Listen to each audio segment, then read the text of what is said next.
Time travel, obviously a huge part of this season. How challenging was that for you guys to put this together, and was it creatively satisfying for you guys? On a scale of 1 to 10, 13. Definitely more challenging than any other season that we've ever plotted, just in terms of the leeway for mistakes was very small, especially as we began to move towards the end of the year and doing things like we did last week and closing the loop of here's how Richard Alpert knew where Locke was and how to remove the bullet. All right, Richard, listen very carefully because you're only going to have about 3 minutes to get this right. You're basically saying how many dangling threads are still out there, what are we going to be addressing in season 6, what doesn't need to be addressed, how do we basically tell the story that we want to tell, because we're inviting the fans to look at it with such a degree of specificity, the margin of error is razor thin. You know, doing time travel is a little bit like dating a beautiful girl. It seems really attractive at first and really fun, and then you discover that she's high maintenance. Then you discover that she's actually psychotic, and that you can't extricate yourself from the relationship. It seemed really alluring at the beginning of the season. By the end of the season, we were like, whew, we just wanted to escape with our lives. Wouldn't it be great to call up that girl and basically be like, hey, I've got to break up with you. And she goes, what? And you go, actually, we've already broken up. And whatever happened, happened. I know you don't understand this now, but that would be just a new way to do it. But we did dig this whole notion of fate, destiny.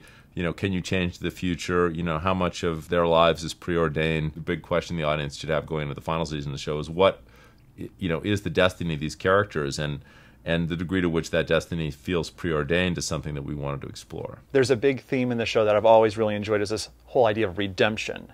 And in the last episode, we got that great conversation between Jack and Kate over basically whether or not they should try to change time. All the misery that we've been through, we just wipe it clean. Never happened.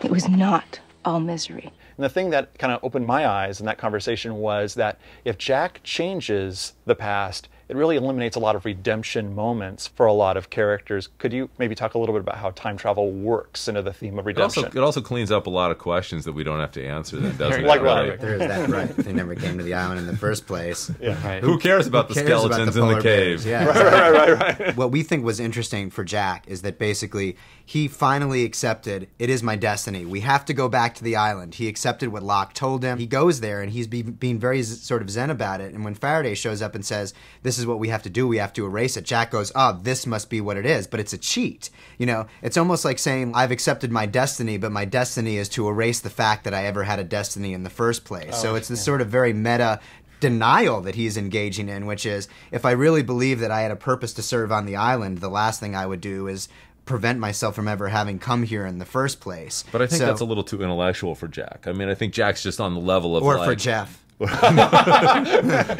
not for Dan. Yeah, not can- for Dan. I'm good. I'm good. You're totally there. Is it possible to be too intellectual for Jeff? No, I don't think it actually is. It can't be enough. I actually got a nosebleed reading the Doc Jensen column this week. I don't know if it's because my office was moving through time or just because it became too Yes, intellectual. it was, exactly. This is our destiny.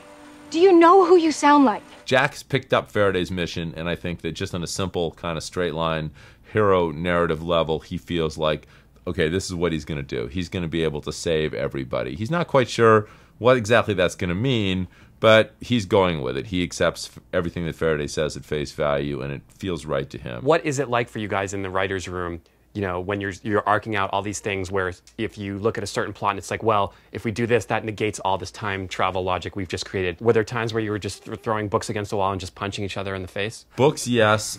Face punching a couple of times. The desire was there, but it never manifested itself. I think the real challenge, because the show is always told out of order, you know, and the idea that basically we sat down in minicamp last year right after we finished writing season 4 and said, all right, these are the things that are going to happen in season 5. We're going to tell the story of Jeremy Bentham, and basically that's the story of Locke leaving the island and trying to convince these guys, and then Ben's going to kill him, and then he's going to come back to life. So there's that story. But then there's all the story that preceded Locke leaving the island, which is what happened when the island started moving. But then we also have to tell the story of the Oceanic Six and pick up Ben and Jack exactly where we left them, sending over Locke's corpse. So what's the order in which we tell the story. Oh, and by the way, one of those stories involves time travel. So you're telling a time travel story out of order, and that was enormously complicated for us. We drew some charts. Yeah. That was like Right. the first thing we did. It was just like going back to like school, and we actually got out some, markers and some big pieces of white paper. We taped them together and we made timelines. Really? Oak tag, I believe it's called.